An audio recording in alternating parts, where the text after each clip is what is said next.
Muy buenos días a todos. Ministra de Industria, director de la Fundación Ramón Areces, reitero mi agradecimiento por poner a nuestra disposición esta fantástica sede para tener este fantástico evento que estamos teniendo a lo largo de estos 2 días. Buenos días a todos, bienvenidos. Permitidme comentar una primera nota personal de satisfacción de este evento, en el cual se están conjugando 2 mundos que a nivel personal también he tenido conjugados a lo largo de mi carrera, que es el mundo de la economía con el mundo de la salud. Teniendo un bagaje de economista de formación y habiendo trabajado durante los casi últimos 30 años en el mundo de la salud.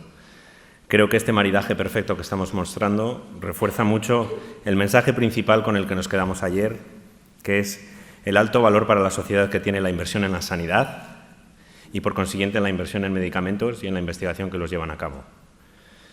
Con este alto valor reflexionamos ayer en varios momentos de muchísima calidad, cerrando el día con un panel de expertos que nos ayudó a todos a reflexionar sobre el valor del medicamento, sobre el valor en su sentido amplio, el valor asociado al precio, a la transferencia que tiene ese valor, al valor incremental, al concepto propio de valor y a cómo todos podemos trabajar conjuntamente en identificar y traspasar ese valor a la sociedad y a los pacientes que lo necesitan. Tuvimos también la oportunidad ayer de tener a Antón Costas con nosotros, presidente del Consejo Económico y Social, que nos dejó 3 mensajes principales. 3 mensajes. El primero es que la salud es la mejor receta para la prosperidad de un país. El segundo que nos dejó es que se necesita un contrato social para lanzar esa prosperidad. Y el tercero que nos dejó es que la gobernanza participativa, lo que él llamaba bottom-up, gobernanza no desde arriba hacia abajo, sino desde abajo hacia arriba, era la gobernanza ideal debido a la incertidumbre y nos ayudó a entender la diferencia entre incertidumbre y riesgos. Tuvimos durante todo el día un común denominador dedicado al concepto de que dedicar recursos en sanidad, medicamentos e investigación no es un gasto, sino es una inversión. Y desde mis primeras palabras iniciales en el día de ayer os convidaba a todos a ser embajadores de este concepto porque realmente necesitamos traspasarlo a la sociedad. Y en ese sentido, hablando de inversión y no de gasto, me gustaría comenzar el día de hoy con una reflexión también asociada a la pandemia que hemos vivido desde una perspectiva diferente a la que abordábamos ayer. Ayer lo comenzaba comentando desde una perspectiva más humana y del impacto que había tenido. Hoy me gustaría reflexionar sobre cómo hemos tenido ejemplos positivos en nuestro país asociados a la inversión que hemos hecho y cómo nos ha permitido navegar la situación tan crítica que hemos tenido con el COVID. Sin duda, necesitábamos vacunas y las hemos tenido y las hemos fabricado. Y necesitábamos medicamentos para los pacientes que también no tenían COVID. Y los hemos fabricado y los hemos suministrado. Realmente tenemos muchos ejemplos positivos que nos han permitido, junto al ecosistema sanitario y un grupo de profesionales sanitarios de altísima calidad, navegar esa pandemia. Y es un momento de reflexionar sobre ello. Y la reflexión la quería llevar a 2 planos. Uno, al cómo hemos invertido en áreas clarísimamente que han estado a la altura que se esperaba, pero todavía tenemos oportunidades de desarrollarlas todavía más. Y la primera de ellas quiero hacer referencia al área de suministros y a nuestras plantas de fabricación y a nuestra presencia industrial en España. Gracias a ello, como he dicho, hemos tenido la oportunidad de no aterrorizar a la sociedad con faltas en el momento que más necesario era tener una capacidad de suministro estable. Y lo hemos conseguido. Pero esto no quiere decir que gracias a nuestra presencia industrial, que es fuerte y sólida, no tengamos oportunidades de mejora.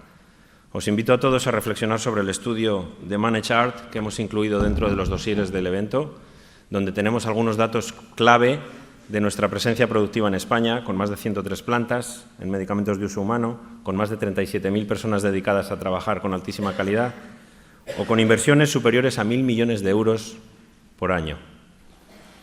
Todo esto refleja nuestra solidez y nuestra robustez en el plano industrial, pero podemos hacerlo mejor y para ello necesitamos recursos y necesitamos que haya más inversión. ¿Y por qué podemos hacerlo mejor? Porque tenemos oportunidades de mejora en las áreas de reducir nuestra dependencia de suministros del exterior o incrementar nuestra especialización de plantas o agrandar nuestras economías de escala. Estamos bien. Tenemos que estar orgullosos de ello, pero podemos seguir trabajando para estar todavía mejor. El otro área de reflexión que me gustaría traer asociado a la pandemia COVID es el área de liderazgo que hemos mostrado claramente en el área de investigación y desarrollo. Como país tenemos que estar orgullosos de nuestro entramado de investigación y desarrollo, que es un modelo ejemplar no por casualidad, un modelo ejemplar que ha estado a la máxima altura en los momentos de COVID, siendo los países que hemos liderado los reclutamientos en ensayo COVID desde España. Y esta situación se da por lo que yo denomino un ciclo virtuoso, pero un ciclo virtuoso que también nos hace ver que la inversión ha dado sus réditos, pero que tenemos oportunidades de mejora y que tenemos oportunidades de crecimiento adicional, con más inversión. Este ciclo virtuoso claramente se ejemplifica sobre una base legal que ha favorecido la colaboración público-privada desde hace algunos años, donde hemos podido asegurar que los recursos que se dedicaban daban sus frutos y que hacían de tracción adicional para recursos en investigación en el país. Y eso nos ha puesto en posición de vanguardia, nos ha puesto en posición de liderazgo, siendo el país líder dependiendo de las patologías en Europa o segundo del mundo dependiendo de qué tipo de pacientes reclutamos en estudios clínicos. España lidera este área. Y liderando este área hemos traído muchísimos beneficios a las competencias de nuestros profesionales. Y este círculo virtuoso se nutre no solo hasta ese punto, sino que además llega al paciente. Y llega al paciente con una doble ventaja, de poder ser tratado por los mejores especialistas que se han ido desarrollando y de tener acceso a medicamentos en estadios tempranos cuando están siendo investigados. Por lo tanto, tenemos una situación de la que tenemos que estar eminentemente orgullosos, pero podemos mejorar. Podemos mejorar porque hay un área más allá de la investigación clínica en la que todavía podemos expandir nuestra presencia a través de la colaboración público-privada y podemos desplazar esa capacidad de mejora a las áreas básicas y de investigación clínica translacional también. Por lo tanto, el COVID nos ha traído muchos aprendizajes, no todos son negativos, algunos nos tienen que llenar de orgullo y otros son eminentemente positivos. Pero, con todo esto, vuelvo al razonamiento inicial con el que empezábamos ayer. No conseguimos hablar de inversión, sino que se sigue insistiendo en el gasto. Todo esto que ha demostrado la inversión y los efectos positivos que ha tenido, en la sociedad no ha cuajado. A la sociedad el lenguaje le da una connotación de problema, una connotación de gasto, una connotación de peso, no la solución que es realmente invertir en sanidad, invertir en salud, invertir en medicamentos, invertir en investigación. Hemos intentado complementar este concepto con evidencias empíricas como las que se presentaron a través de Antón Costas ayer, donde claramente ya hemos visto, no solo ayer, sino a través del año pasado también, donde se mostraba que una inversión mejoraba la equidad social y la eficiencia económica de un país, apoyando el crecimiento del empleo también. Hoy vamos a seguir con otro panel de economistas de renombre y mostrando evidencia científica adicional. En ese sentido vamos a tener a Diego Vizcaíno, de Analistas Financieros Internacionales, que ya nos presentó el año pasado un estudio en el que se mostraba que un plan de inversión en sanidad que invirtiese o que diese recursos adicionales en un 2% del PIB hasta 2025 nos podría generar un incremento de hasta 427.000 millones de euros en PIB adicional del 2025 al 2040. Es decir, un efecto palanca. Invertimos más y el PIB crece durante 15 años siguientes a un ritmo de un 0,25 adicional a lo que crecería si no invirtiésemos. Efecto acelerador, efecto palanca. Dentro de esta presentación empírica vamos a tener la oportunidad hoy, como anuncié ayer y que ya le tuvimos la oportunidad de disfrutarla ayer también, de tener a Frank Lichtenberg con nosotros de la Universidad de Columbia. Y hoy volverá a participar con nosotros, reforzando esa evidencia empírica que nos ha demostrado de impacto en lo que es esperanza de vida y esa asociación que tiene el impacto en esperanza de vida directamente atribuible a los nuevos medicamentos disponibles en los países. Ayer comentamos algunos de esos datos y hoy vamos a tener en primicia un estudio español en el ámbito de la oncología con datos reales españoles que nos va a servir para dar respuesta a la reciente controversia que podemos tener actualmente sobre la disponibilidad de nuevos medicamentos oncológicos. Gracias por ese estudio, estamos deseosos de ver esas novedades y compartir con todos nosotros esas buenas noticias que nos trae sobre el impacto de medicamentos oncológicos. Por lo tanto, no tiene sentido hablar de gasto. Y a todos los agentes del ecosistema nos corresponde explicar esta realidad al conjunto de la sociedad. A todos. Y por ello creo y defiendo que debemos pasar a la acción. Y para eso me gustaría dejaros 4 puntos concretos de acción que creo que podemos activar. El primero es claro. Necesitamos reforzar nuestro sistema sanitario dotándolo de más recursos. Clarísimo. El segundo es una revisión del modelo orientado a prevenir y cubrir las nuevas necesidades que vienen surgiendo. Nos hemos visto expuestos a pandemias, nos vemos expuestos a nuevos medicamentos, nos vemos expuestos a nuevas enfermedades. El tercero es, sin duda, facilitar el mejor acceso posible a la innovación en un marco de sostenibilidad financiera. Y el cuarto es mejorar la medición de los resultados en salud para mejorar la eficiencia. Necesitamos activar todas estas palancas. Y para todo ello tendremos que aplicar tecnologías a nuestra disposición como la digitalización y, sin duda, identificar nuevos modelos de colaboración y de retribución a esa innovación. ¿Y cómo lo podemos hacer? Pues esta es la parte más fácil, porque depende de nosotros. Son 3 cosas que están a nuestro alcance. El primero, trabajar juntos todos los agentes. Trabajar juntos administración, gestores, profesionales sanitarios, pacientes e industria farmacéutica. El segundo, aplicar visión de largo plazo, estructural, como teníamos la oportunidad de comentar brevemente antes de entrar con la señora ministra. Aplicar una visión alargada en el tiempo, no ser tan cortoplacistas. Y el tercero, explorar nuevas vías de trabajo que consideren sin duda la prestación sanitaria del medicamento como una inversión que tiene retornos sanitarios, económicos y sociales. Desde Farmaindustria, al igual que dije ayer, estamos comprometidos porque sabemos que la sociedad nos necesita y estamos aquí para seguir innovando para las personas. Muchas gracias.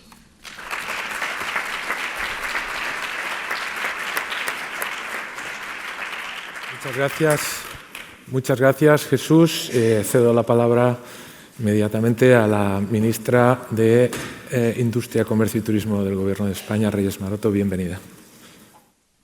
Pues muy buenos días a todos y a todas, querido Jesús, presidente de Farmaindustria, representantes de la industria farmacéutica, ponentes, invitados a esta importante jornada, amigos y amigas. Para mí es un honor participar un año más en este encuentro que la industria farmacéutica hace, además en colaboración con la Fundación Ramón Areces, y que habéis elegido un tema que, como bien dices, también es un poco una declaración de intenciones: el medicamento, el valor social de invertir en sanidad.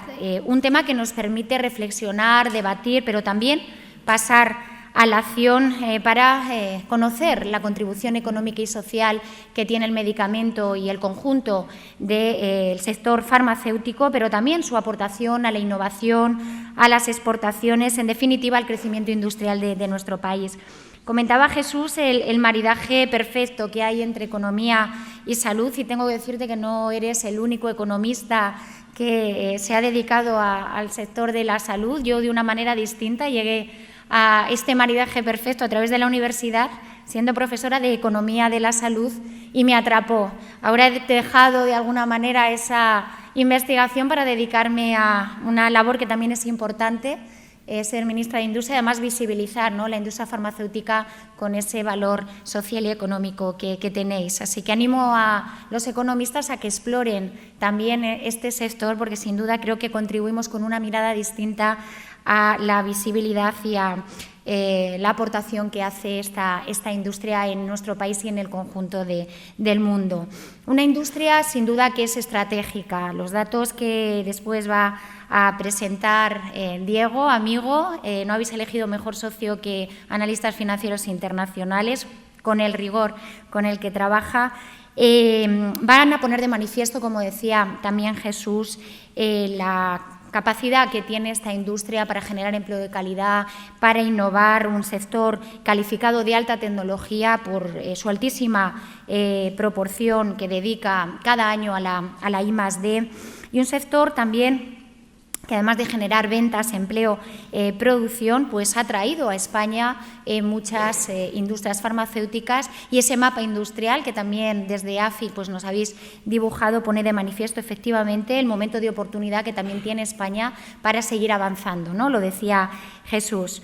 La pandemia, sin duda, ha vuelto a reforzar el carácter estratégico que tiene esta industria, la necesidad también de desarrollar iniciativas que permitan facilitar el desarrollo del sector farmacéutico en nuestro país, asegurando a su vez el abastecimiento, la equidad en el acceso a nuevos medicamentos y también, como no, la sostenibilidad del sector sanitario. Una industria que supo aprovechar el contexto de la crisis sanitaria provocada por la COVID-19 para reposicionarse, para atraer como bien ha dicho Jesús, la fabricación y el envasado de vacunas a nuestro país. Fuimos capaces de desarrollar la primera vacuna contra la COVID-19 de una empresa española, IPRA, y ser uno de los países que actuó con mayor rapidez en el proceso de vacunación.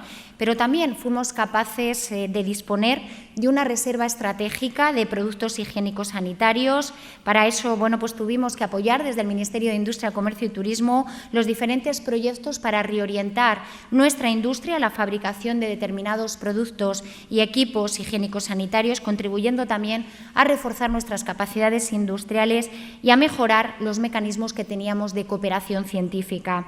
Y fuimos capaces también de ser líderes de ensayos clínicos vinculados a medicamentos para probar la eficacia frente a la COVID-19. Y esto, sin duda, es un éxito colectivo. Gran parte de este esfuerzo se tuvo que coordinar de una manera, yo creo que ejemplar, entre el sector público y privado, y sin duda tenemos que estar muy orgullosos de ello. Pero, como bien ha dicho Jesús, afrontamos también muchos retos y lo tenemos que hacer reforzando la colaboración público-privada. Tenemos que seguir desarrollando un ecosistema innovador, estable, sostenible, no solo en España, también en Europa. Sabéis que la estrategia farmacéutica europea va a generar un nuevo marco regulador para el sector, y España sin duda va a ser clave en este hito, ya que vamos a tener la presidencia del Consejo de la Unión Europea durante el segundo semestre del 2023 y, por lo tanto, tenemos que aprovechar también el impulso que desde esta presidencia se le puede dar a todo este nuevo marco regulador en el que se encuentra inmerso el sector. Esta nueva estrategia comunitaria se ve reforzada aquí en España con medidas que sabéis que hemos incluido en el Plan de Recuperación, Transformación y Resiliencia, iniciativas para reforzar nuestra autonomía industrial, también para adecuar nuestro sistema a las necesidades y desafíos en materia de política farmacéutica, iniciativas que estamos ya desarrollando como el nuevo Plan Estratégico de la Industria Farmacéutica. Se trata de una iniciativa pionera que además estamos trabajando entre los Ministerios de Industria, Sanidad, Ciencia e Innovación, con el objetivo de facilitar el desarrollo de un sector que, como he dicho, es estratégico en España en materias tan importantes como la innovación, el acceso, la sostenibilidad, el impulso también de las cadenas de suministro o el refuerzo de nuestras necesidades estratégicas.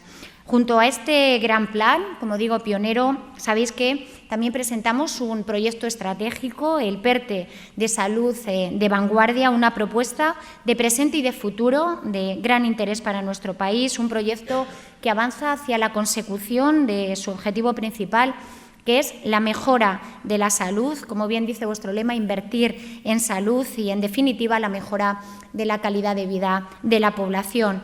Se desencadena, sin duda, objetivos que tienen que ver no solo con la mejora de la calidad de vida, sino también a través de este PERTE vehiculamos objetivos de generación de empleo, objetivos de desarrollo económico y también social. Un proyecto que ha demostrado también, como tantas veces, el conocimiento científico, la innovación sanitaria de vanguardia, los datos, sin duda, como vectores de transformación social, porque la ciencia y el conocimiento de vanguardia, sin duda, son llaves de nuestro bienestar que es clave para la convivencia, objetivos sin duda que todos perseguimos, el sector público y el sector privado. Este PERTE es también un instrumento estratégico para reforzar la atención primaria y comunitaria, alineado con el Plan de Transformación Digital de la Atención Primaria y Comunitaria, que sabéis está contemplado dentro de nuestra Estrategia de Salud Digital. Lo que queremos es incorporar las tecnologías digitales en la actividad asistencial de nuestros profesionales y centros de salud, también en las relaciones con los pacientes, mantener la atención y el seguimiento de las personas con altas necesidades de cuidados mediante soluciones digitales como la telemedicina, el Internet de las cosas médicas, la analítica de datos, pero también facilitar procesos que soporten la actividad de los centros de salud, la compartimentación de recursos o la comunicación con dispositivos asistenciales. Y junto con este objetivo, el instrumento también, el PERTE, lo que busca es desarrollar nuestras capacidades industriales, desarrollar, en definitiva, empleo de calidad. Desde el Ministerio estamos poniendo en marcha distintas iniciativas que están vinculadas al PERTE de la salud en la vanguardia. Hemos puesto ya en marcha una primera convocatoria para apoyar proyectos de innovación industrial y sostenibilidad en procesos del sector farmacéutico y productos sanitarios, movilizando una inversión superior a los 11 millones de euros. Hemos financiado 17 proyectos y en estos momentos estamos redactando la segunda convocatoria que esperamos salga a principios del año que viene.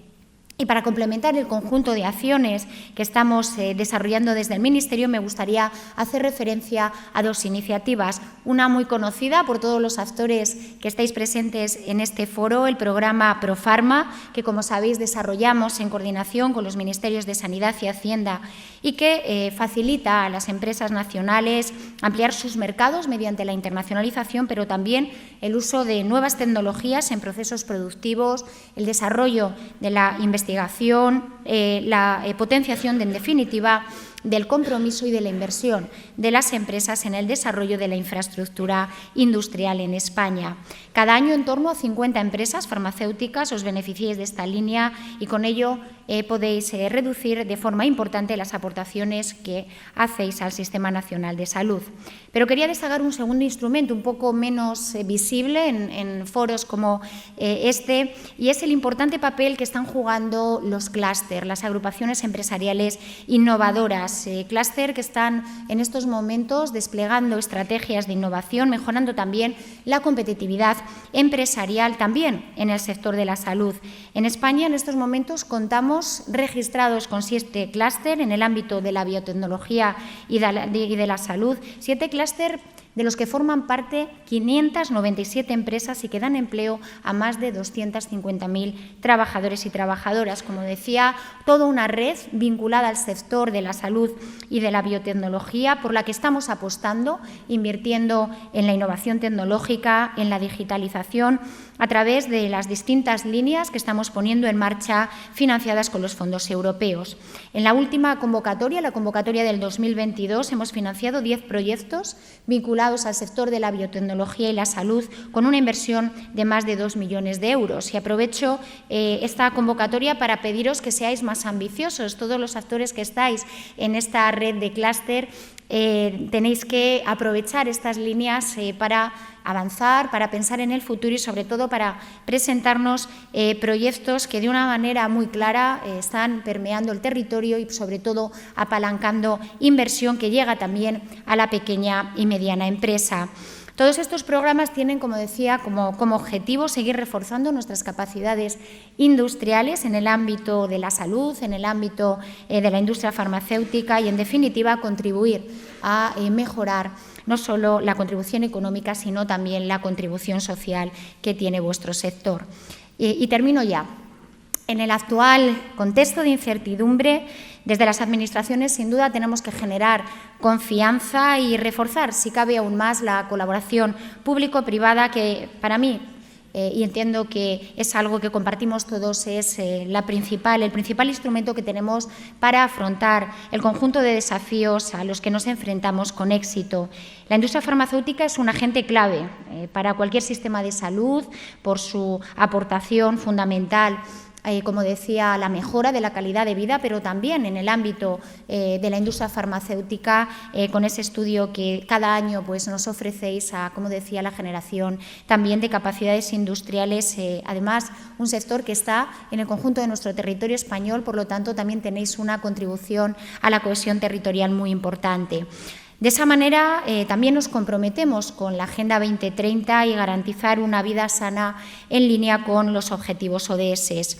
Y quiero terminar agradeciendo vuestro esfuerzo, vuestro trabajo, vuestra determinación para seguir invirtiendo en salud, desarrollando innovación que es necesaria para mejorar la calidad de vida de nuestra población, pero también para seguir colaborando, ofreciendo en momentos de nuevo complicados certidumbre. El Gobierno sin duda valora y reconoce vuestra contribución a generar confianza en momentos de incertidumbre. Lo hicisteis en la pandemia y estoy convencido que ahora que volvemos a vivir momentos de incertidumbre generados por la guerra en Ucrania, de nuevo el valor, ¿no?, social que tiene invertir en salud es para nosotros el instrumento para seguir avanzando. Así que seguimos, como digo, trabajando juntos, desplegando esta agenda importante que contribuya a seguir reforzando nuestra industria farmacéutica y, sobre todo, a seguir, como bien dice vuestro lema, invirtiendo en salud. Muchísimas gracias.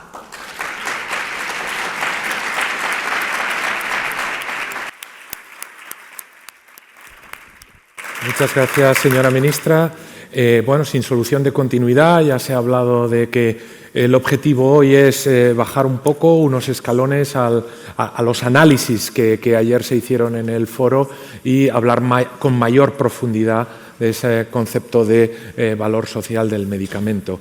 Paso ahora la palabra al director general de Farmaindustria, Juan Yermo, que va a introducir al siguiente ponente. Juan, cuando quieras.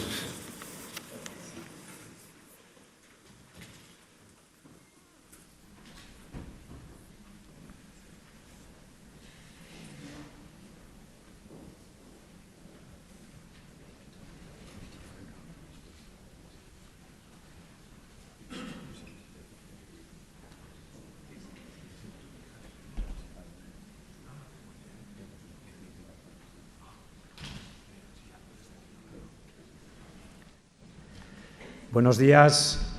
Un placer poder abrir este primer panel con el profesor Frank Lichtenberg, que realmente no necesita introducción para aquellos que estuvisteis aquí ayer. Él ya nos contó un poco de su perspectiva y su experiencia en cuanto al impacto que han tenido los medicamentos innovadores en la longevidad y también los beneficios directos e indirectos que ha tenido la inversión en medicamentos innovadores. Como decíamos ayer, y como ha comentado también el presidente Jesús Ponce, el medicamento y la salud en general es una inversión, no es un gasto. Lo vimos en el momento de la pandemia y lo vemos a diario con los nuevos medicamentos que se van descubriendo. Y concretamente, en el caso de la pandemia, se estimaron que se salvaron más de 20 millones de vidas en el primer año gracias a las vacunas, pero los efectos y los números son los que eminencias y economistas como Frank Lichtenberg vienen demostrando en todos los estudios que van realizando año tras año. Concretamente, el profesor Frank Lichtenberg, que es de la Universidad de Columbia, lleva casi 30 años investigando estos temas, investigando el impacto de los medicamentos en la longevidad, investigando los ahorros sanitarios y no sanitarios que generan los nuevos medicamentos, investigando también el impacto indirecto que tienen los medicamentos sobre la productividad, en las bajas laborales, reduciendo bajas laborales y aumentando la productividad de los empleados. Y este trabajo lo ha realizado, lo ha presentado en más de 150 publicaciones, trabajando en más de 20 instituciones de investigación y de educación académicas. Me gustaría concretamente recordar dos áreas de trabajo que él ha tenido, una que ya mencionamos en un estudio que presentamos hace un par de años sobre el valor social del medicamento, en el que demostraba que el 73% del aumento de la longevidad entre el 2000 y el 2009, que fue de 1,74 años en 30 países desarrollados, el 73% de ese aumento de esperanza de vida se debía a los medicamentos que se introdujeron en ese periodo.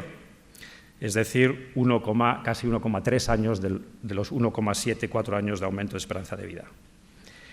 En otra serie de estudios que ha realizado el profesor Lichtenberg, ha calculado, primero para Estados Unidos y gradualmente extendiendo este análisis a otros países, que los ahorros que se generan por la innovación farmacéutica son de gran cuantía, llegando incluso a demostrar que cada euro de innovación farmacéutica puede generar 2 euros o hasta 7 euros de ahorro en el Sistema Nacional de Salud y también generando ahorros adicionales no sanitarios para la economía y para la sociedad.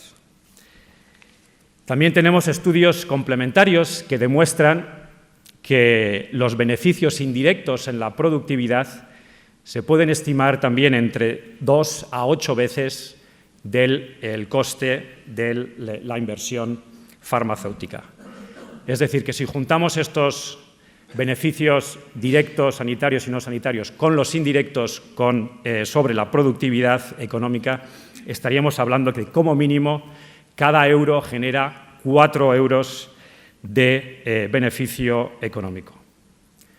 Así que, sin más introducción, me gustaría dar la palabra al profesor Lichtenberg, que, como comentaba antes Jesús Ponce, el presidente de Farmaindustria, ha empezado una nueva línea de investigación dedicada al caso español y, concretamente, ha seleccionado los medicamentos oncológicos para realizar 2 tipos de mediciones. Primero, el impacto que han tenido las innovaciones oncológicas en medicamentos oncológicos entre el año 1999 y el 2016, el impacto que han tenido sobre la longevidad de los pacientes de cáncer, la reducción que ha habido de muertes gracias a los nuevos tratamientos, los nuevos medicamentos en este periodo, y también nos va a presentar su estimación, utilizando la metodología tradicional de coste-efectividad de estos mismos medicamentos. Realmente son un análisis que es una auténtica primicia para el caso español y creemos que es algo que se podría extender, como decía antes también Jesús, y se comentó ayer en la introducción, nos recuerda la importancia de poder comparar información entre países, de poder recoger los datos estadísticos de lo que sería el valor total social que tienen los medicamentos y, concretamente en este caso, los medicamentos oncológicos. Así que, por favor, un placer, un gran honor tenerle aquí y le invitamos ahora a hacer la presentación.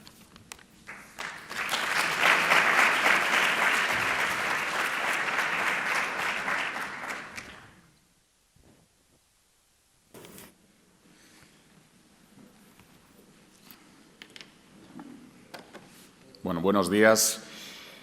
En primer lugar, quisiera agradecer a Farmaindustria y a la Fundación Ramón Areces la invitación para estar hoy aquí. Es un privilegio, ¿no?, tener la ocasión de escuchar ponencias como la del profesor Lichtenberg. Y es un gusto también poder dedicar un tiempo a analizar cómo la inversión en sanidad es un elemento central, precisamente en un momento como el actual, ¿no?, donde estamos tremendamente condicionados por el contexto geopolítico internacional y quizá nos falta un poco percibir eso que ayer el profesor Antón Costas mencionaba como un momento hamiltoniano, ¿no?, en la historia de Europa, ¿no? Estamos en un punto de inflexión donde es más importante que nunca realizar una buena asignación de los recursos, que siempre son escasos, ¿no? Y de eso va la economía, de hacer un buen uso, una buena asignación de recursos que no son ilimitados, por desgracia, ¿no? Bueno, pues ahora estamos en un momento particularmente importante donde debemos diseñar políticas que no solo nos ayuden a, bueno, compensar el ciclo, ¿no?, y tratar de equilibrar el momento presente, más cortoplacista, sino, les diría más bien, de cimentar las bases de una recuperación que debe de ayudarnos a crecer, no el año que viene ni el siguiente, sino durante los próximos 10, 15 años, ¿no? Bueno, pues estamos ahí en Europa y estamos ahí en España, en ese momento. Y en este sentido, pues también me van a permitir que haga una brevísima referencia, ¿no?, a dedicar un momento a recordar la figura de Emilio Ontiveros, catedrático de Economía de la Empresa, presidente y fundador de AFI, gran amigo de Farmaindustria, que nos dejó este verano, ¿no? Y lo hago porque, bueno, es difícil, ¿no?, sustituir una figura irreemplazable como la suya, pero también por enfatizar esto que les decía al principio, ¿no? Él era un gran convencido de las oportunidades de este país en cuanto a aprovechar sus ventajas competitivas y cómo este país tenía la capacidad de modernizarse, ¿no? Y él insistía mucho en esta faceta, en esta oportunidad de la inversión en sanidad como uno de esos pilares fundamentales sobre los cuales la economía española podía apalancarse para no solo crecer más, sino crecer mejor, ¿no? Lo decía con estas palabras. Y precisamente ese es el leitmotiv, ¿no? del trabajo que desarrollamos por encargo de Farmaindustria, en el que tratamos de llamar la atención sobre la importancia del sector de la sanidad en España. Son muchas actividades las que se agrupan dentro de esta rúbrica.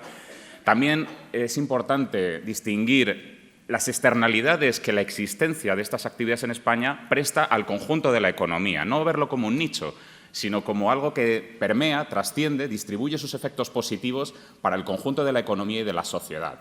Y luego, por último, hay una visión también prospectiva, ¿no? De no fijarnos, esto sería la foto que tenemos hoy, que es importante, tomar conciencia, hacer un diagnóstico de lo que tenemos, pero si quieren, es todavía más importante hacer un análisis prospectivo y decir, bueno, volviendo a lo que les decía, ya que tenemos que asignar recursos, ¿qué conseguimos, ¿no? ¿Qué consigue el país? ¿Qué consigue la economía? ¿Qué consigue la sociedad si invertimos en esto? Bueno, pues de eso también va el trabajo, ¿no? Y que ahora les pasaré a relatar, ¿no?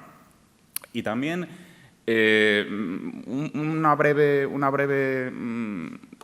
señal, ¿no? También para llamar la atención sobre la naturaleza de la crisis que acabamos de vivir. Ayer hablábamos también en esta jornada sobre la naturaleza de la crisis económica derivada de la pandemia. Y yo querría también insistir sobre eso, ¿no? Porque en el pasado, las grandes crisis que ha registrado la economía a nivel internacional y en España también, pues han tenido un origen principalmente en desequilibrios económicos y financieros, ¿no? Siempre ha sucedido eso.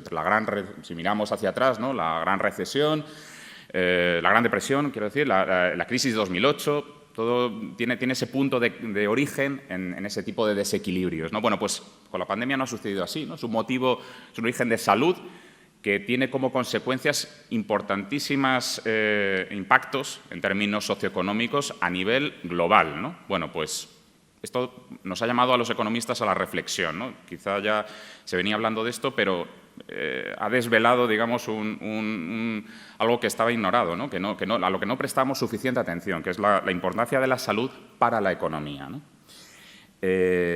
Y también ha puesto de manifiesto, si quieren, la dependencia que existe entre el bienestar, y me refiero a la acepción que utiliza la OCDE, ¿no? Donde se incluye educación y sanidad, y economía, ¿no? Vemos cómo perder en estos elementos pues tiene impactos en términos económicos muy, muy significativos, ¿no? Por tanto, les diría que como parte inicial de este trabajo subrayamos elementos como los que ahí les indico, ¿no? Sanidad como un pilar fundamental de la economía española, también uno de los más eficaces instrumentos, ahora que tenemos este debate sobre rentas mínimas, salario mínimo. Bueno, pues aquí tenemos una política que no solo es capaz de resolver problemas sanitarios, problemas de salud, como nos explicaba el profesor, alargar años de vida, lo cual es importantísimo, es esencial, que hay más importante que eso. Es que también es una política que nos ayuda en términos de ganar cohesión social y territorial en este país. En segundo lugar, el fortalecimiento de los sistemas sanitarios puede considerarse como una condición necesaria para tener una buena economía, ¿no? Hemos visto que no hay el secretario de Estado ayer hablaba de la falsa transacción o dicotomía entre salud y economía. No existe, no hay vida humana sin salud, pero es que tampoco hay vida empresarial, vida económica, sin unas condiciones de salud generales aceptables, ¿no? para el conjunto del país. Y en tercer lugar, aludiríamos a ese momento de recuperación donde tenemos que pensar cómo asignar los recursos, cómo cimentar la recuperación, ¿no? Por tanto, un carácter central de la sanidad que nosotros lo vemos muy alineado, muy complementario con esos objetivos de sostenibilidad y digitalización. En la salud se unen esos dos, ¿no? Es decir, que estamos ante algo complementario. Y diríamos también que desde el punto de vista de la economía, a veces, lo decía Juan Yermo, ¿no? Hay un elemento, y Jesús también, presidente de Farmaindustria, hay un elemento siempre, una connotación de gasto que quizás es muy, muy estrecha, ¿no? Y no vemos que en las actividades sanitarias tenemos también un gran sector de actividad económica. que representa en torno a un 9% del valor añadido bruto de este país. No es poco. Un volumen de gasto muy significativo y también en términos de empleo, ¿no? Si hablamos de socioeconomía, ¿no? El empleo pues también es una variable a tener en cuenta. Y vemos aquí que tenemos en torno al 10% de los afiliados de la Seguridad Social concentrados en actividades sanitarias, ¿no? En este país. Y esto tiene una dimensión cuantitativa, pero tiene una dimensión cualitativa también, porque encontramos perfiles en este ámbito. Nosotros estudiamos regularmente el funcionamiento del mercado de trabajo, ¿no? Y nos llama mucho la atención este aspecto de calidad, ¿no? De qué capital humano tenemos aquí. Bueno, pues en primer lugar tenemos una composición de ese capital humano donde la presencia de las mujeres es mayoritaria, ¿no? En torno al 75%. Es muy importante para luchar contra una lacra estructural del mercado laboral, que es esa desigualdad en términos de género. Pero es que luego también, desde el punto de vista de calidad, tenemos una cualificación promedio que es significativamente superior a la que encontramos en el resto de sectores de la economía española. Esto es muy importante. Es muy importante en un país que necesita no solo añadir activos, sino que esos activos profesionales sean de mayor calidad como vía para ganar productividad, que es otro de las debilidades estructurales de la economía española. Y esto pues, probablemente no es casualidad, probablemente obedece a razones, a esfuerzos que se han venido haciendo durante las últimas décadas y que han sido capaces de materializar algo que en muchos otros sectores de la economía no conseguimos plasmar, ¿no? Que es esa formación dual que aúna educación y práctica profesional, ¿no? Bueno, pues aquí con el MIR, FIR, EIR viene desarrollándose desde hace mucho tiempo, ¿no? Entonces, ese maridaje, esa plataforma de lanzamiento de los profesionales sanitarios, pues probablemente responde a esa calidad que luego encontramos, ¿no? Es decir, que tenemos unas actividades con un peso específico en términos económicos, en términos laborales, muy significativo en el país. Y no solo desde un punto de vista cualitativo, como les digo, cuantitativo, sino cualitativo también, ¿no? Lo que nos hace aventurar que la tasa interna de rendimiento, ¿no? De una inversión en este ámbito pues es superior a la que encontramos en otros sectores. Y esto basado en los fundamentos que tienen estas actividades en términos de capital humano y capital tecnológico. Tiene sentido. Tiene sentido también aludir a la destacada proyección exterior que ha alcanzado nuestro país en este campo, ¿no? No solo nos interesa decir, bueno, tenemos una actividad que pesa mucho, o que tiene un peso significativo en el conjunto de la actividad económica española, sino que, bueno, son actividades que compiten bien fuera. Y esto es crecientemente importante para una economía como la española, donde el mercado doméstico pues probablemente no tiene todo el tamaño que necesitamos para seguir creciendo, ¿no? Y la historia reciente de este país pues, indica que por motivos de necesidad o de oportunidad pues ha ido internacionalizándose cada vez más. Bueno, pues para internacionalizarnos con éxito, con un retorno en términos de valor añadido y generación de valor y de empleo en este país, necesitamos actividades que compitan bien. Bueno, pues aquí tenemos una actividad que compite muy bien, ¿no? Un sector farmacéutico plenamente integrado en las cadenas globales de valor, que muestra elevados niveles de competitividad internacional. España es actualmente el 12º exportador mundial de productos farmacéuticos, con una cuota, que esto nos llamaba la atención, una cuota de mercado superior a la que tiene España en el conjunto de exportaciones mundiales, ¿no? Lo que está señalizando una cosa, que es que tenemos una ventaja competitiva en este ámbito. España tiene una ventaja competitiva en este ámbito de producción farmacéutica. Es muy importante tener en cuenta esto. Y eso no se asienta nuevamente, les hablaba antes del capital humano y por qué esas razones, por qué había esa ventaja competitiva. Bueno, pues aquí también, ¿no? Aquí, aludía la ministra, no partimos de cero, no tenemos que inventar una industria con un componente tecnológico ex novo, ¿no? Sino que contamos con en torno a 100 plantas de producción de medicamentos de uso humano. Se fabrican medicamentos por valor de en torno a 16.000 millones de euros al año, se exportan 12.000 millones, y representa en torno a una cuarta parte de la producción y exportaciones de los sectores de alta tecnología, ¿no? Bueno, no es poca cosa lo que tenemos aquí. Y como les decía, no solo nos importa ver cuánto pesa esto en la economía, sino qué proyección exterior tiene y cómo compite fuera. Bueno, pues compite muy bien. Esa sería una conclusión, ¿no? No todo es positivo, sin duda. Se han señalado ayer y hoy elementos de reto, les diría, y ahí está la dependencia que ha evidenciado la pandemia en algunos principios activos, en algunos productos de uso sanitario, y la necesidad de avanzar en autonomía estratégica, ¿no? Se ha aludido también al incremento de especialización de las plantas, incrementos de escala, bueno, retos que tenemos por delante, pero, como les digo, importante tomar conciencia de que partimos de un buen nivel para crecer.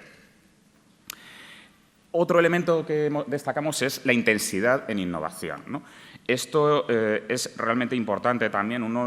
No tenemos en la economía española tantas áreas que sean capaces de generar intangibles, ¿no? Y de esto va la economía de hoy. Ya no va de crecer por la vía marsaliana, de aumentar el tamaño, incrementar activos por la vía de la cantidad, nada más, sino que es fundamental que exista ese maridaje entre investigación, innovación, industria. Bueno, pues esto, igual que lo que les decía con esa formación dual, ¿no?, de los MIR y semejantes programas, pues aquí nuevamente pasa, ¿no? Nosotros analizamos muchos sectores de la economía española y esa triple conexión no es frecuente en absoluto, ¿no? Muchos sectores aspiran a lograr lo que la salud, la sanidad, las actividades sanitarias han conseguido. Esa entente, esa coordinación, colaboración, que sin duda será mejorable, pero es infinitamente superior a lo que encontramos en otros ámbitos cuando estudiamos la industria o la economía española en general. Y eso es muy relevante, muy relevante. Y además les diría que se trata de una investigación, aparte de existir esa triple conexión, ¿no?, es un ámbito donde la distancia entre la investigación y la aplicación práctica es más estrecha. Y eso es muy importante también para este país, donde quizás somos más exigentes o necesitamos ver, tenemos más prisa, ¿no?, por ver los resultados de la investigación y cómo eso se plasma en la economía, ¿no? Porque no tenemos tanta paciencia como otros países que llevan con una conciencia, llevan años, décadas, siglos, con una conciencia de la importancia de la investigación básica, investigación aplicada, y dan más tiempo a esa inversión, ¿no? Bueno, aquí tenemos esa diferencia. Bueno, pues aquí tenemos también una manera de acortar y de responder a esa exigencia de obtener resultados en un plazo más corto, ¿no? Y eso también es importante.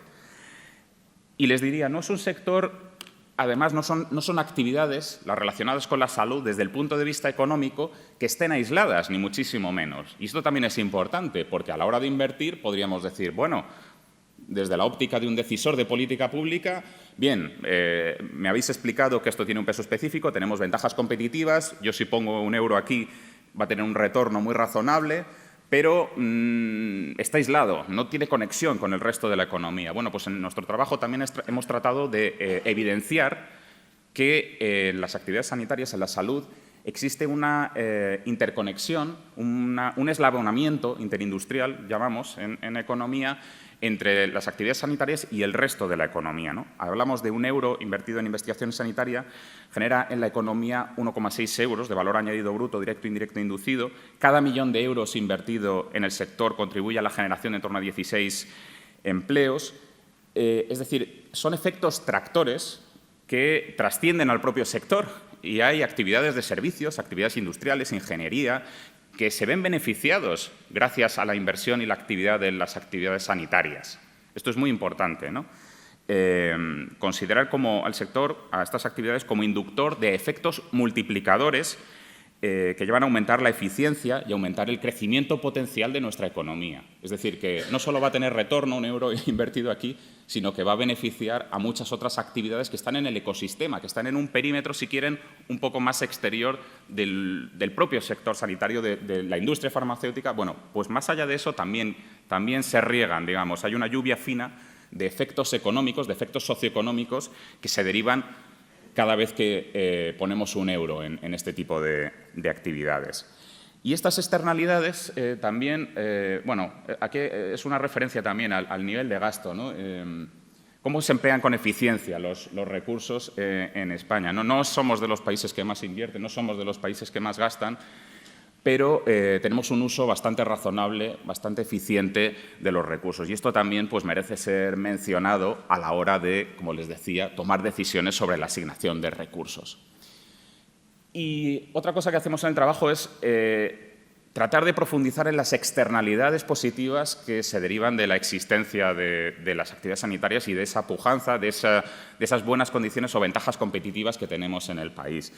¿Y de qué hablamos aquí? Bueno, pues se expresan no solo a través de estas externalidades, no solo a través de estos efectos tractores de los que les hablaba, sino que también es posible concretar otras vías, ¿no?, a través de las que se materializa. ¿De qué hablamos aquí? Bueno, pues hay elementos como la redistribución de la renta o el acercamiento a la igualdad de oportunidades, ¿no? Veíamos cómo en esos primeros años de vida, la influencia que tienen en los primeros años de vida en el desempeño de salud y en el desempeño casi socioeconómico y profesional de las personas. Bueno, pues la salud es un elemento corrector de las desigualdades, algo que desde un punto de vista cínico muy economicista pues podría llegar a darnos igual, pero es que vemos que la desigualdad no es rentable tampoco, porque genera inestabilidad social y política y eso condiciona a la postre la economía y tiene consecuencias preocupantes, ¿no? También nos acerca, como les decía, a la igualdad de oportunidades y particularmente se muestra en el efecto equilibrador que la inversión, que el valor de los servicios sanitarios tiene para precisamente la parte de la población con menos recursos, ¿no? Representa estos servicios sanitarios más del 25% de la renta efectiva del 20% de la población más pobre, frente al 6%, ¿no?, del decil más rico. Como ven aquí, tienen la estructura por deciles de la renta y lo que representa en la línea verde el valor de los servicios sanitarios que percibe cada uno de esos tramos de renta de la población. Por tanto, podemos decir que esa renta efectiva, no solo hay que mirar la renta monetaria, porque me entiendan, sino la renta efectiva que se compone de la renta monetaria y los servicios a los cuales yo, como ciudadano, tengo acceso. Si tenemos en cuenta eso, se produce ese efecto equilibrador, ¿no? Y este es un punto donde España no puntúa bien. No somos dentro de la OCDE de los países considerados más igualitarios, ¿no? Y eso se mide. En economía utilizamos un indicador que es el coeficiente de Gini, de distribución de la renta, ¿no? Bueno, pues si tomamos en cuenta este efecto equilibrador, veríamos que ese índice de Gini caería en torno a un 8,7%, ¿no? Sería España, en definitiva, por decirlo en palabras más sencillas, sería un país menos desigual, si tomamos en consideración este componente. Y es un elemento también, no solo desde el equilibrador, no solo desde la perspectiva de la renta, sino también desde la perspectiva del territorio, ¿no? Y aquí no diré nada nuevo si digo que España es un país donde esta estructura descentralizada pues condiciona mucho, ¿no? Y es así, tenemos las regiones, la estructura territorial pues tiene su peso en las decisiones de política pública y les diría que además tenemos también cierto desequilibrio, ¿no? Cuando nos comparamos con otras economías europeas, este equilibrio territorial pues no salimos bien en la foto, ¿no? Bueno, pues aquí tenemos una aportación de valor equilibradora también en la prestación de servicios que permean por todo el territorio e incluso les diría, si ven lo que representa un hospital en una ciudad de tamaño medio española, en una capital de provincia, pues muchas veces es el principal empleador y una de las principales, quizá la principal unidad de actividad económica. No solamente es un prestador de servicios sanitarios, sino que tenemos una unidad de actividad económica como no hay otra en ese lugar, ¿no? Y eso es un foco de generación de actividad y de atracción de talento, de capital humano cualificado a estos lugares. Nuevamente, un efecto equilibrador. Un buen efecto vertebrador también, si quieren, en nuestro país. Bueno, les decía, ¿no? A la hora de decidir cómo asignar los recursos, pues vemos que partimos de un sector con un peso específico en términos de generación de valor añadido bruto, en términos de generación de empleo cualificado, buen posicionamiento exterior, intensidad innovadora, que no está solo, sino que bueno, es capaz de realizar unos eslabonamientos interindustriales, colaborar con otros sectores o demandar servicios y productos de otros sectores, ejercer un efecto arrastre. Todo esto son bueno, cualidades interesantes, ¿no? Y lo que hacíamos aquí es decir, bueno, hagamos un ejercicio, un análisis prospectivo para ver qué sucede, cómo debería de asignar los recursos la economía española en estos años que vienen, ¿no? Como les decía, no solo superar el cortoplacismo de la coyuntura, sino ver qué podemos hacer en un momento de decisión de la asignación de inversiones para poder crecer mejor, resolver algunos de nuestros problemas estructurales y en definitiva, pues alcanzar un mayor bienestar, un mayor PIB per cápita, converger con nuestros socios europeos, ¿no? Bueno, y lo que vemos es que en este punto debemos tomar en consideración ciertas restricciones, sin duda. Tenemos bueno, la sostenibilidad de las finanzas públicas, por una parte, también el aumento de la demanda de servicios sanitarios que se derivan del envejecimiento de la población. Cada vez tenemos más necesidades en este campo por una sencilla razón, y es que esa innovación farmacéutica a la que el profesor Lichtenberg hacía referencia, pues nos está llevando a tener más años de vida. Y esto es una grandísima noticia. Pero esa mayor esperanza de vida obliga a la sociedad, obliga a la economía a tomar decisiones, ¿no? Porque podemos encontrarnos con un escenario, si quieren, donde esas necesidades se conecten con un mayor volumen de gasto que a la postre será más deuda. O bien podemos tomar otra decisión, que es invertir bien y generar más crecimiento económico, más recursos con los que atender estas necesidades. Bueno, pues nosotros apostamos por esta segunda opción.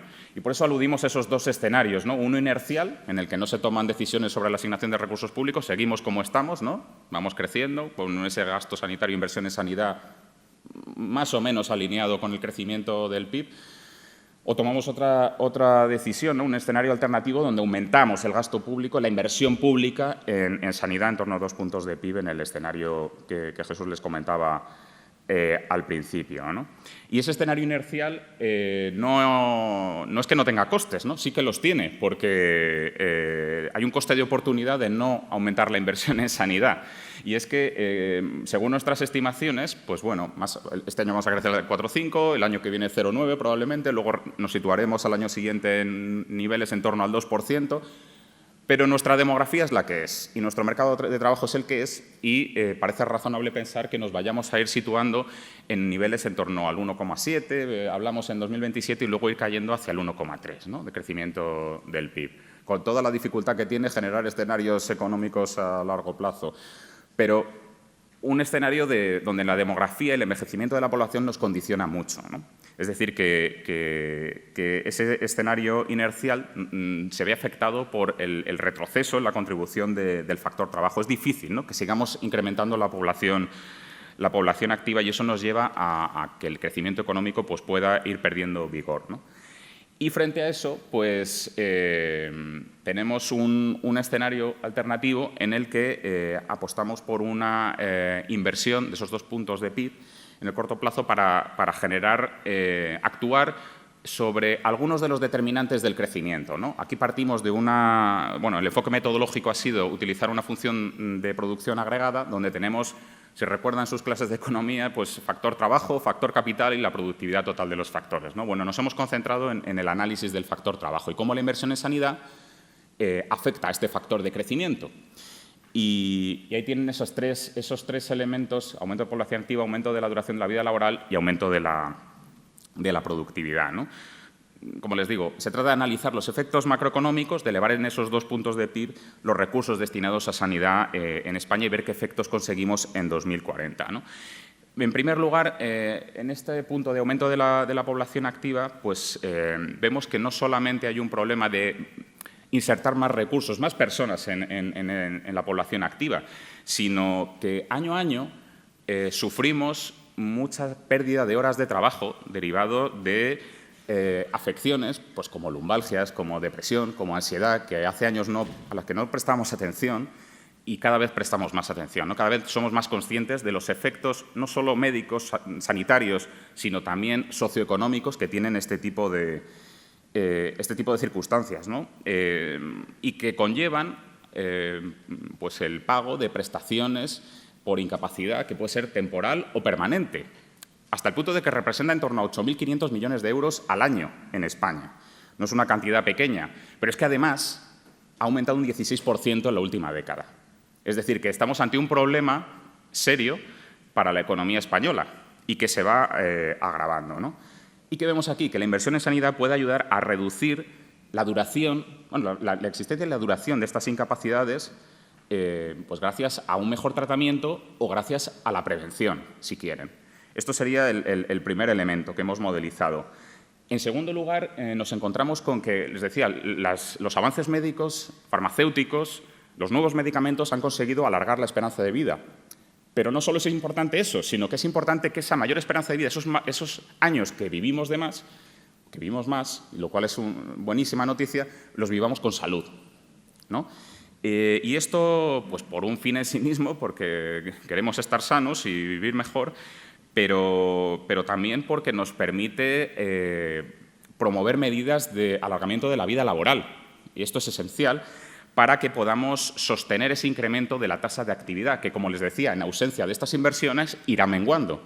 Conseguimos así aumentar el número de horas trabajadas y esto suma al PIB, nuevamente. Una segunda vía a través de la cual estamos influyendo positivamente en el PIB. Fíjense, en 2019 la tasa de actividad, esa población en disposición de trabajar, estaba en torno al 73,4%, ¿no? Un escenario de aquí a los próximos años, a 2040, nos llevaría en torno a un 75,9%, pero si invertimos en sanidad, vamos a conseguir que esa tasa pueda elevarse en 4 puntos más, acercarnos a un escenario del 80% de esa tasa de actividad. Bueno, pues eso va a tener un efecto muy notable sobre el mantenimiento de nuestra capacidad de generar crecimiento económico. Y, por último, está el elemento de productividad, ¿no? que está presente también en la investigación del profesor Lichtenberg y que es esencial también. Ayuda a que la salud ayuda al rendimiento de los trabajadores, a que la productividad, la generación de valor por hora trabajada, sea mayor y no vaya declinando con la edad, como sucede, como demuestra la evidencia empírica a día de hoy, ¿no? Por tanto, esa inversión en salud podemos verla como un incentivo a ahorrar en términos de capital humano, porque vamos a poder extraer más retorno, tenemos más años para obtener un retorno de esa inversión. Esto, desde un punto de vista, quizás lo verán muy economicista, pero es así, ¿no? Tomamos decisiones desde este punto de vista, ¿no? En segundo lugar, puede neutralizar o mitigar esa tendencia a que la productividad disminuya conforme aumenta la edad. Y, en último punto, pues también es una inversión en I+D, en innovación, que contribuye a generar conocimiento, a ensanchar, a agrandar el stock de capital tecnológico de nuestra economía, algo en lo que, como les decía antes, pues no andamos sobrados, necesitamos engrosar esa parte. Por tanto, influencia sobre una menor pérdida de horas, una contribución a aumentar la población activa, la población en disposición de trabajar y aumentar la productividad. Estos 3 canales, ¿no? Harían que la participación laboral y del capital humano y tecnológico pues pueda conseguir un rendimiento económico significativo en este país, que estimamos en un incremento del PIB entre 2025 y 2040 de en torno a 427.000 millones de euros, que en términos de crecimiento anual pues son 0,25 puntos porcentuales anuales, ¿no? Bueno, pues en definitiva, la suma de estos 3 efectos haría que la economía española creciera un 1/4 de punto más cada año y que el nivel de PIB con el que nos encontremos en 2040 pues sea un 4% superior, ¿no? Facilitando, además, pues la transición de la economía española hacia, ante el desafío del envejecimiento poblacional, ¿no? Por tanto, bueno, en términos de conclusiones, les diría que nuestro trabajo apunta a la necesidad de aumentar los recursos asignados a las actividades sanitarias con continuidad en el tiempo, que vengan acompañados de reformas para mejorar la eficiencia y coordinación del sistema de salud. Vemos el refuerzo de la atención primaria también como un elemento muy importante para generar efectos económicos y sociales positivos, ese efecto de cohesión social y territorial al que me refería. Y un punto también de oportunidad a la hora de reforzar la capacidad industrial y tecnológica vinculada a las actividades de salud, ¿no? Reduciendo pues, la dependencia que hoy existe en algunos campos. En definitiva, señoras y señores, una oportunidad desde el punto de vista del análisis económico pues sin igual para la economía española, capaz de, como diría Emilio Ontiveros, no solo ayudarnos a crecer más, sino a crecer mejor. Muchas gracias.